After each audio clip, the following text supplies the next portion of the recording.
Yeah, this Mariners team, it's got the juice. This is the Locked On Mariners podcast. Thank you so much for being here. Let's get into the show. Colby, hit it.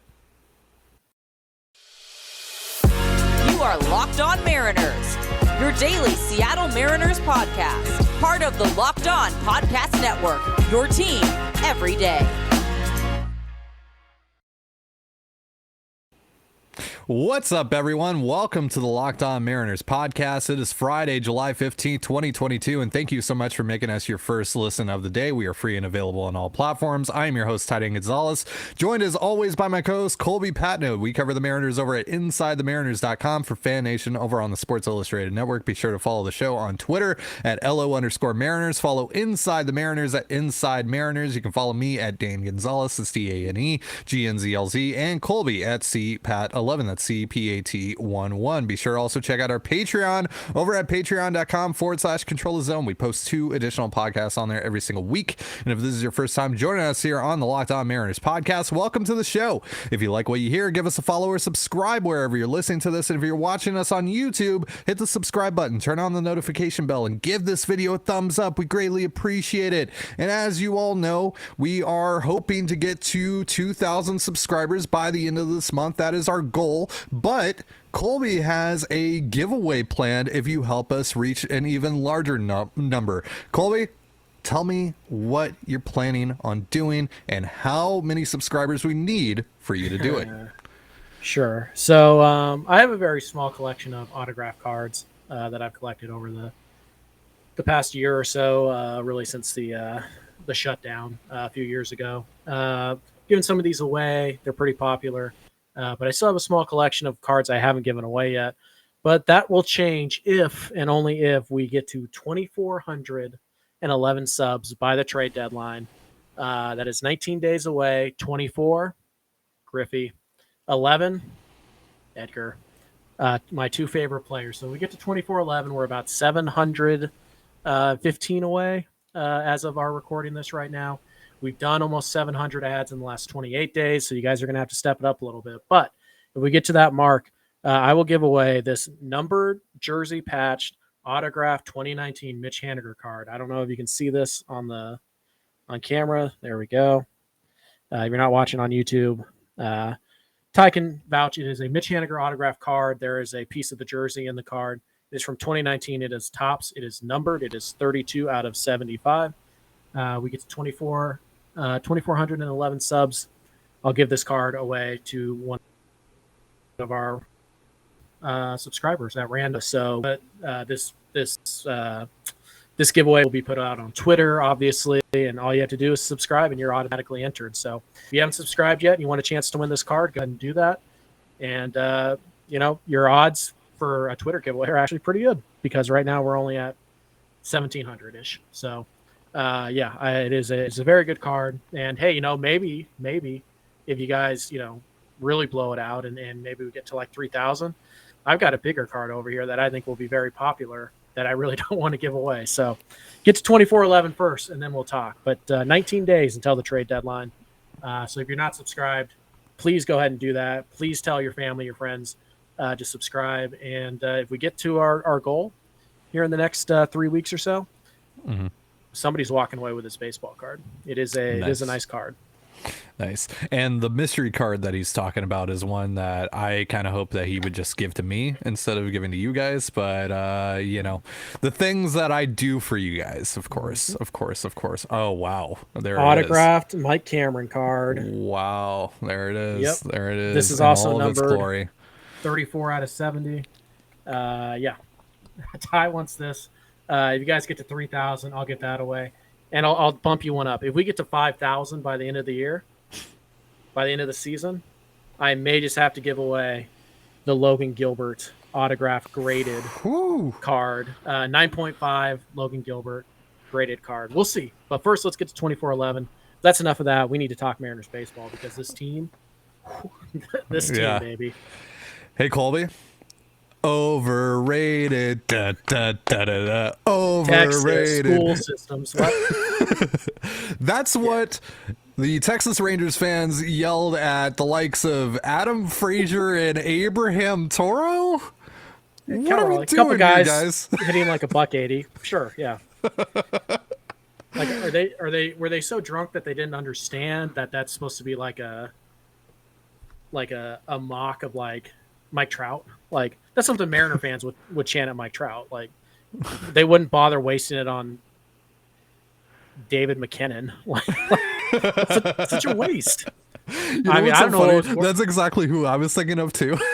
Yeah, I was just trying to like I don't know. Like, they've only got 2 good players, so really any of them work. But yeah, no, it was funny that chant was going on, and after they were losing too. Like, Yeah. they had After already they blown the blew a lead. 4-0 and 5-1 lead in this game, Marco Gonzalez had a rough start, particularly in the first couple of innings. And then, he ate it for a while there and was able to kind of stabilize for a little bit and get to the bullpen, which was lights out once again. This bullpen is incredible. We're going to be talking about the bullpen later on in the show. We're also going to be talking about Julio Rodriguez in the home run derby and if he has a chance to win it. But yeah, this was a 2021-esque win for the Mariners, maybe the most 2021-esque win for the Mariners this season, falling down 5-1. Martin Perez looked like he had everything working for him. There was, of course, the inside the park home run by Sam Haggerty, but outside of that, Perez was just shredding through this offense. They struck out looking 8 times in this game. Looking, not just striking out in total, striking out looking 8 times. That usually is not going to get it done, but on the same day that we talked about Ty France and potentially putting him back on the IL because he hasn't looked so good since coming back from the IL, he ends up being the hero in this game. He gets a pair of hits and hits the game-winning 2-run single in this one. What did you see out of France in this game? Still some concerning things. He did strike out in his other 3 at-bats. So the timing's not quite 100% there. But he did certainly barreled up 1 ball at least, and he looked. That was a pretty vintage Ty France at bat there in the 8th inning, 7th inning, 8th inning. It was pretty vintage Ty France at bat. Got down 1-2, kind of battled, and he just kind of flips the single in there. Ty France with runners in scoring position has been excellent this year. So still looks a little bit off. He's not quite there, but it's definitely a good sign. He just missed a home run by a foot or so. So he looks better. He looked better yesterday. I still don't think he's quite 100%, but he definitely looked better. And it's tough to kind of blame him for striking out 3 times when everybody in the Mariners lineup, with the exception of Abraham Toro, struck out yesterday. So it's kind of one of those. Perez was pretty good. Like, I don't want to take it away from Perez, but France just still not quite there yet. But this is the best he's looked. Yeah.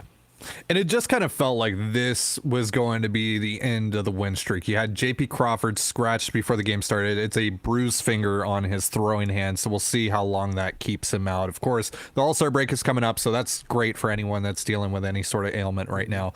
But then, Marco gets off to the rough start. The offense just kind of looks like it's dragging along. It just played a doubleheader in Washington. They had to travel all the way from D.C. to Texas. The schedule is just mind-boggling stupid, but here we are. This is what the Mariners are going through. And it just kind of seemed like it was this perfect storm for this win streak to end. But alas, they were able to get Perez out of this game, and they got into a fairly mediocre bullpen for Texas and took full advantage of it. And of course, not without some help from the BABIP gods as well. They had some pretty good luck as well. Sam Haggerty flipped a single into the outfield that was kind of BABIP-ish. There was a lot of that, a lot of good things working for the Mariners. All things coming up Mariners right now on this win streak. It's been a lot of fun, and it just keeps on rolling. And now they have Robbie Ray pitching tonight, who's been just out of this world over his last 6 starts. So feeling pretty good about making it 12 tonight, gotta say. How are you feeling about tonight? It seems like Texas is going to go with a bullpen day today and possibly Sunday. That's good. I like that. And I believe Spencer Howard is getting the ball tomorrow. So I think they avoid John Gray. I haven't taken a close look at the pitching probables. I know tonight it's essentially they're going to go with Matt Bush as the opener, but I think Taylor Hearn is being recalled to be the bulk guy. Mariners have handled Hearn pretty well. He's got good stuff, so it's not going to be an easy walk in the park. But if Ray pitches like he has for the last month or so, then they're going to have a very good chance. And just want to throw this out there because you mentioned him, and I don't want to ignore him. Why is it every time Sam Haggerty like starts and hits ninth, like he does something? Like it just put Haggerty, in the 9-hole, especially in Texas of all places. And he's the best player on the planet. He had an inside the park home run. Talk about a little bit of BABIP luck. I mean, hit that ball hard. Don't get me wrong, but that should have been a single. But inside the park home run, he goes 3 for 4. That's his third 3-hit game of the year. Yeah, he's hitting 283 right now. So I mean, yeah, I don't know. It's been great. He's really stepped up. Dylan Moore has really stepped up, and we talked about when you go on these long. Hold on. Stop the show. Hold on. Did you just say something positive about Dylan Moore? Yeah, I mean, he was 0 for 3 with 2 strikeouts last night. Looked terrible, but yeah. Other than that, he's been pretty good since the suspension started. I think last time I checked, this was before last night's disaster of a game. I think he was hitting 283 over the last 14 games. So, yeah, he's been swinging the bat better last night, notwithstanding. Terrible. But no, I mean, in all seriousness, in these kind of a long 11-game win streaks, not only do you have to find different ways to win, right? And last night was the come from behind, charging, full steam ahead, basically play well for 3 innings type of game and win it late. But you also have to have different guys who, mediocre major leaguers at best, they have to step up, especially when you're dealing with all the injuries that you are. So Dylan Moore has done that. Sam Haggerty's done that. Even Justin Upton has had a game or two where he's not been useless. So, yeah, I mean, the Mariners are getting contributions from pretty much everybody up and down their roster right now. We've seen Carlos Santana carry the team for like 24 hours. Julio's done it for a week. Ty France. We'll see. Winker had a couple hits last night. Cal has carried the offense for, a week at a time. So they're getting contributions from everybody. And last night it was kind of the Sam Haggerty show. And then, of course, Julio celebrating a hit by pitch like nobody else can. So, it's been a total team effort, just like last night was. And that's how you win 11, by getting contributions from places you're not supposed to get contributions from. So it was really good to see. Personality-wise, Julio Rodriguez is the Pete Carroll of baseball players. I said it. I love Pete Carroll, so I'll allow it. Yeah. He was jacked up, as Pete Carroll would say, after that hit by pitch. Yeah, he was fired up. He was jacked. He was, every single adjective that Pete Carroll loves to use. He made sure to tell Adam Frazier where to go, or who was at third at that point. Was it Frazier? I believe it was Frazier. Yeah. I could be wrong though. Let us know Just down let him below. Know. You come right here and you touch home plate. So he was pretty fired up. By the way, Adam Frazier with another hit last night. Played some shortstop. Interesting. Very interesting. Adam Frazier has been kind of good since Ty started defending him. Adam Frazier is the 26th man. Fine. Adam Frazier, and he 1 through 25. Not good. Yeah, it was weird that he was at shortstop instead of right field with Haggerty on the field. I know that options are very limited with JP and Demo out, but I mean, why not just put Frazier in right and have Haggerty at short? They do not trust Haggerty at shortstop. They have refused to put him there. They barely put him at second. I actually think he's pretty good at second. So yeah. By the way, Haggerty might be playing himself into kind of a role here. We'll see once all the other righties get back, but his swing against left-handed pitching is actually pretty good. So Haggerty might be a useful platoon guy, but with Haniger and Lewis hopefully coming back soon, it's kind of tough to find a spot for him on this roster. But we'll see what happens when he gets there. Either way, last night he had a great game. Yeah. All right. So another unit that had a great game was the bullpen for the Mariners last night. They were fantastic. Shut the Rangers down after Marco left this game. We're going to be talking more about them in just a moment, but real quick, a reminder, this episode of Locked On Mariners is brought to you by Blue Nile. Whether you're ready to pop the question or you're celebrating a milestone moment, find jewelry as unique as the person you love with the modern convenience of online shopping at BlueNile.com. Blue Nile has simple online tools that let you choose the diamond shape, size, and clarity, as well as settings style. Blue Nile's bench jewelers will then handcraft their perfect engagement ring, and each ring is a one-of-a-kind. Looking for fine jewelry but having trouble choosing? Blue Nile has jewelry experts on hand 24/7, available via phone or chat to help you find a memorable gift at every budget. Make your moment sparkle with jewelry from BlueNile.com, and Locked On Mariners listeners get $50 off purchases of $500 or more.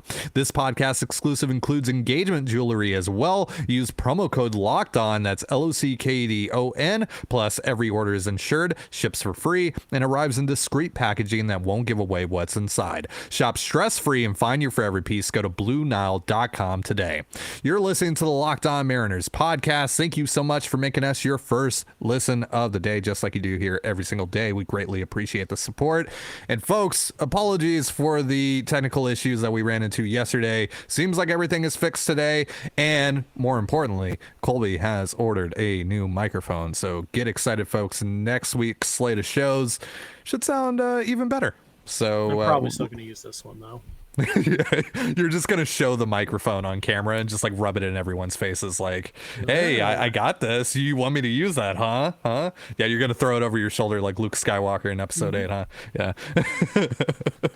So this Mariners bullpen has been amazing over the last 3 weeks, since this run that the Mariners have been on. This 19 of 22 runs have been on. They are first in bullpen ERA at 1.51. They're third and fifth in SFIP.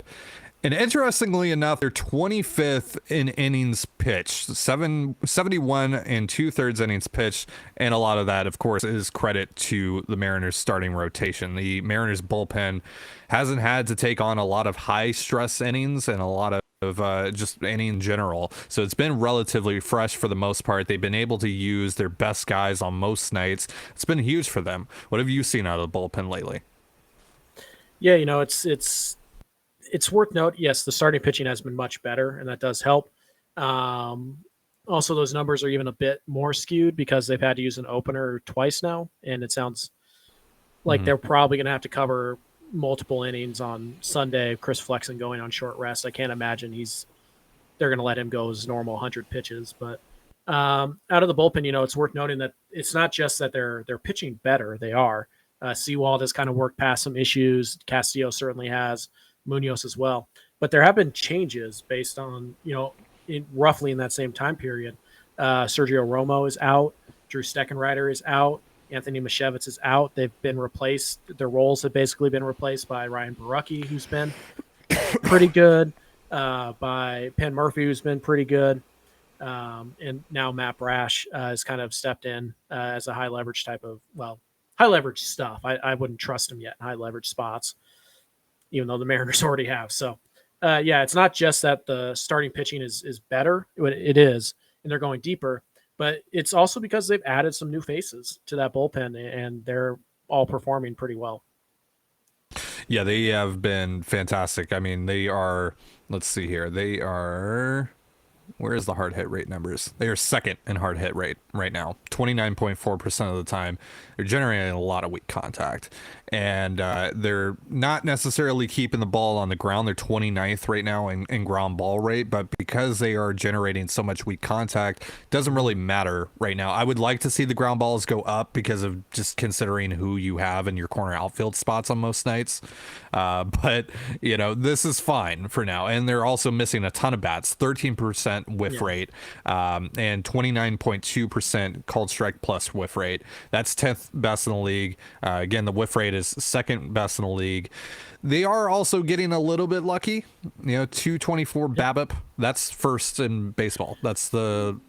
Sure, but when you rank that high in weak contact, yeah, it's, it kind of goes hand in hand as well. A little bit, yeah. And then you're striking guys out at a rate that they are. Yeah, they've just been really good. I don't, it seems lazy to just be like, oh, they're pitching better, but that's literally what's happening here. They're just Yeah. pitching better, and they're not being asked to cover as many innings. And I really do think that helps more than people think. It's a big reason why I still want them to go get another starter. It's just the bullpen could use some help. I think it needs some reinforcements, but it's a good bullpen right now. You have to feel pretty good if you get to the 7th, 8th, 9th inning with a lead. You have to feel pretty good that you're going to secure that win. Yeah, I would really like for the Mariners to add some upgrades over the likes of Tommy Malone. I know Matt Festa has had, high strikeout rates, etc., but he's, a bit off and on. You want Festa and Murphy to be like the 5th, 6th inning guys who just Yeah. kind of clean up some messes, and that's it. You don't want to trust them in high leverage spots. And even Baraki, who's been good over his last 6 or 7 outings, I look into upgrading over him as well. Sure. I mean, we're at this point now where you've won 11 in a row now. You're 6 games over 500. There's a non-zero chance that you might win the next 3. So you could go into the All-Star break 9 games over 500. This is now, I mean, you just look at where you are in the wildcard standings. This is the time where you go add luxuries. And look, relievers don't cost that much. If you're not going after the cream of the crop, you're not going to pay that much. Guys like Daniel Bard down in Colorado, who's 37 years old and a rental, gonna cost you virtually nothing. Chris Martin. Yeah, we're not talking about David Bednar here. Yeah, no, absolutely. Because I don't think that they necessarily need another high leverage guy with Diego Castillo, Paul Sewald, Andres Munoz has been fantastic. I just think that they need some more guys that they can just use right throughout the course of a game. Would you trade another similar like Austin Shenton for Diego Castillo? Would you do that deal again, or? Yeah, I would do that deal if that's presented to me for sure. Yeah. So it's like Michael Morales for, just for a role, just like 7th, 8th inning type of guy. Yeah, if I'm able to get a high leverage guy for that kind of cost, if I'm able to get a Diego Castillo, then yeah, absolutely. But my focus would generally be more on that second tier below, just kind of middle inning reliever guys to upgrade over the likes of Tommy Malone, etc. Maybe a long guy, maybe someone like Chris Stratton. I know that's kind of a meme with me now, but Chris Stratton can go multiple innings. Like that would be a significant upgrade over someone like Tommy Malone, right? Right. I really like the Chris Martin idea, and also kind of I like Lou Trevino. I know his numbers aren't great, but he's pitched a lot better than the numbers indicate. I think he could help in the 6th, 7th inning type of role. Yeah, you look at his numbers; it's like a 6-something ERA, but his FIPS are in the 3s. So yeah, there's clearly like he's pitching a lot better than his numbers would indicate. He'd probably be the 4th best guy in this bullpen. He's better than Murphy and Fesson. Although he'd be pretty solid behind Sewald, Castillo, and Munoz. Right in there with Swanson. And if you could add another Eric Swanson's bullpen, that's great. That'd be huge. Absolutely.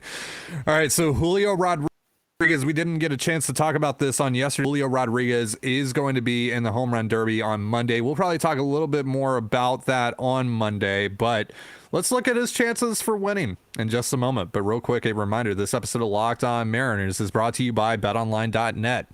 Betonline.net is your number one source for all your betting needs and sports info. Find all of the latest sports developments, league reviews, and news, including this year's Major League Baseball regular season. BetOnline is your continued source for all your sporting wagering information, including live betting, esports, and scores.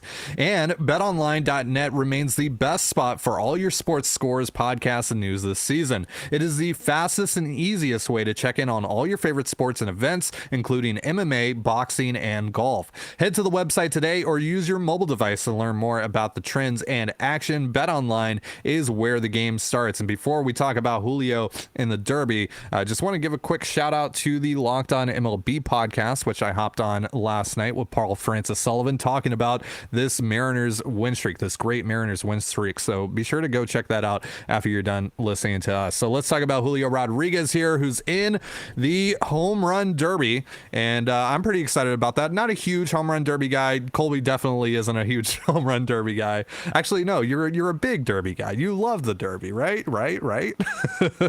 But so yes. Julio is going to be facing Corey Seager in the first round. I like his chances. Just going to be real about that. I'll just say that before we actually get really deep into this. And if he does win that round, he will face the winner of Pete Alonso or Ronald Acuna Jr., who he's been comped to a lot. So that would be a lot of fun. I'm rooting for Acuna in the Alonso battle there, even though that I think Alonso might have the upper hand. He's been great in the last two derbies, but that would be a lot of fun. I would also like to see a final of Julio and Juan Soto. Just saying. That would be my preference. That would. I'm just saying. There's a lot of cool hitters in this one, though. Jose Ramirez is in this. Kyle Schwarber's in this. It's going to be a fun derby. A lot better roster than any slam dunk contest over the last 15 years. If we're being real. That's pretty sad.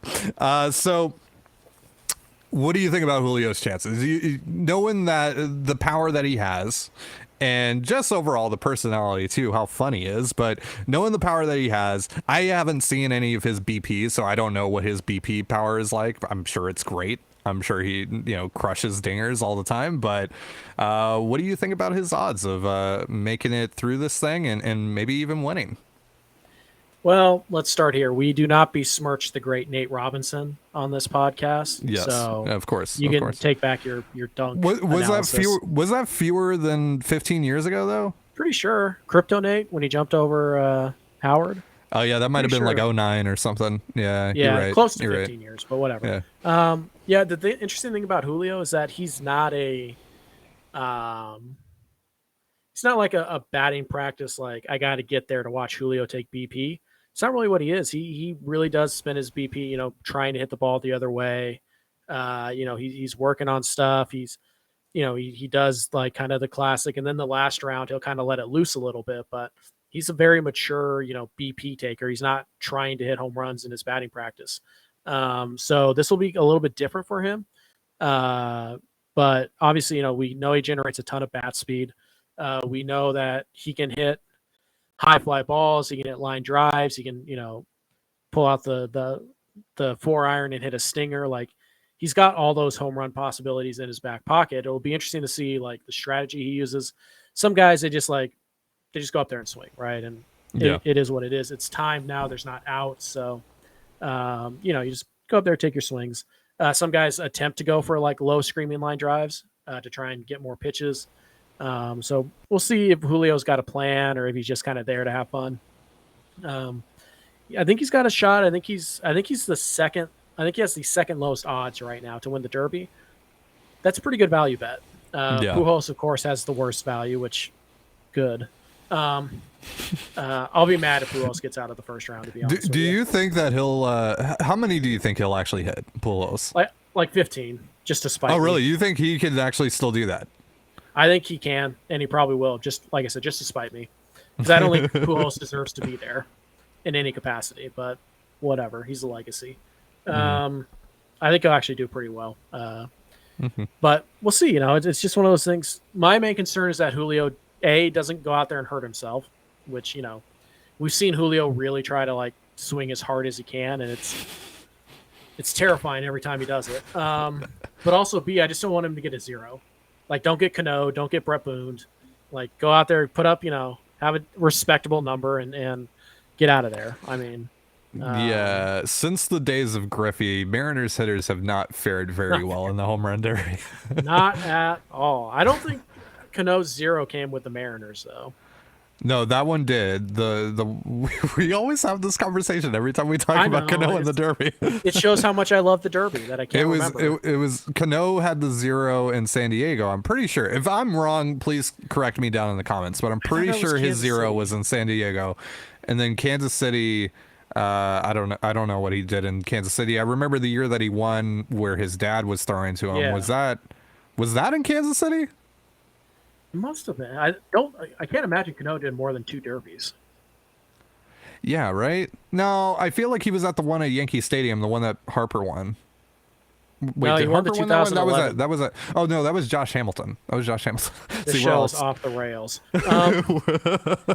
He won the 2011 Derby. Okay. So that was the year before Harper, or 2 years before Harper. So where was that? Where was the 2011 Derby?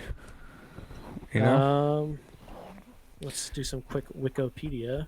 All right. So Robinson Cano won the Derby at Chase Field in Phoenix. oh yeah, that's the one where his dad was throwing to him. Yeah. And to tie this thing all around here and go full circle, Julio said that his favorite Derby moment was Cano's dad throwing to Robbie. And so I would think there's maybe a good shot that we're going to see Julio's dad throwing to Julio on Monday. So that will be a lot of fun. No, Julio is his batting practice pitcher is actually the a friend of his who played minor league baseball, who actually signed Julio. Oh wow. He basically the scout who discovered Julio for the Mariners is going to be throwing for him. Kisser? No. Like the actual scout. The actual. Yeah. Oh, okay. Like his handler. That's cool. Yeah. The guy. Yeah, that's cool. By the way, just throwing this out there, Kansas City, the 2012 home run derby, probably the worst home run derby ever. Ooh. No hit 0. Kemp hit 1. McCutcheon hit 4. Oh, Cano did hit 0. 4. Yeah. See? Beltran hit 12. Trumbo hit 13. Prince Fielder won, and he never had more than he never hit more than 12 home runs in any round. So that's a trash derby. So I'm hoping Julio doesn't pull a Cano. By the way, Cano the one that Cano and the Cano San Diego one, he hit 7. Okay. Cano was in a Mariner. lot of derbies, by the way. I think he was in 3 in a row. So Cano in the home run derby is pretty common. I did not realize that. So considering Julio's bat speed, this was a great article that came out on MLB.com yesterday. Julio leads the league in bat speed, 98.2 miles per hour average bat speed. I think if we see that in this derby, I like his odds. So I would say if you're on Bet Online by chance and you see those pretty low odds on Julio, I'd say maybe take that bet. But that is hashtag not medical advice. So. Yeah. Also, by the way, the last Mariner to have performed in the Derby was Robinson Cano. As Ty said, he hit 7. He was eliminated in the first round by Giancarlo Stanton, who hit 24. So Cano missed it by a good amount, let's say. Just by a smidge. By the way, listen to the participants in this Derby. Okay. Mark Trumbo, Corey Seager, Robinson Cano, Giancarlo Stanton, Adam Duvall, Will Myers, Todd Frazier, and Carlos Gonzalez. That's a weird derby. Yeah, that's very... That's a weird derby. I like this group more than that one. So, and then it was Stanton versus Frazier, right, in the final, 20-13. Yeah, I like this group a lot more than that group. Could have had Shohei Ohtani in this. He declined though. So he's but apparently he's starting the All-Star game, or there's at least a thought that he's starting the All-Star game, so maybe that's why. I don't know. Would have been cool to see Ohtani in the mix though, along with Julio, Acuna, etc. I mean, we got legit stars in this derby. It's actually going to be a lot of fun. I'm looking forward to it, and it's in LA at Dodger Stadium. Going to be a lot of fun. Just quick note here as we wrap up here. The Mariners have recalled Kevin Padlo from AAA. Carlos Santana has been placed on the restricted list due to a family emergency. Oh, well, I hope everything is okay with Carlos Santana and his family. Yep. Yeah. Hopefully everything's good on that front. And we'll see what happens with JP Crawford as well, and if he's able to return from his finger injury. It's just a bruised finger as far as we know, so hopefully that's something that heals pretty quickly. We'll see if he gets back into the lineup tonight. But that's going to do it for our show here on the Locked On Mariners podcast. Thank you so much for joining us. For Colby Patnode, I'm Ty Gonzalez. Be sure to give us a follow on Twitter at LO_Mariners. You can follow Inside the Mariners at Inside Mariners. You can follow me at Dane Gonzalez. That's DaneGNZLZ. And Colby at CPAT11. That's CPAT11. You can also find all that stuff in the description of this episode, whether you're listening or watching it. And thank you again for making us your first listen of the day, just like you do here every single day. Now make your second listen of the day Locked On MLB Prospects. Host Lindsey Crosby is a prospect encyclopedia, and he's going deep on the MLB stars of tomorrow. It's free and available wherever you get your podcasts, just like us. And with that, have yourself a beautiful baseball weekend, and we'll see you on Monday. Peace.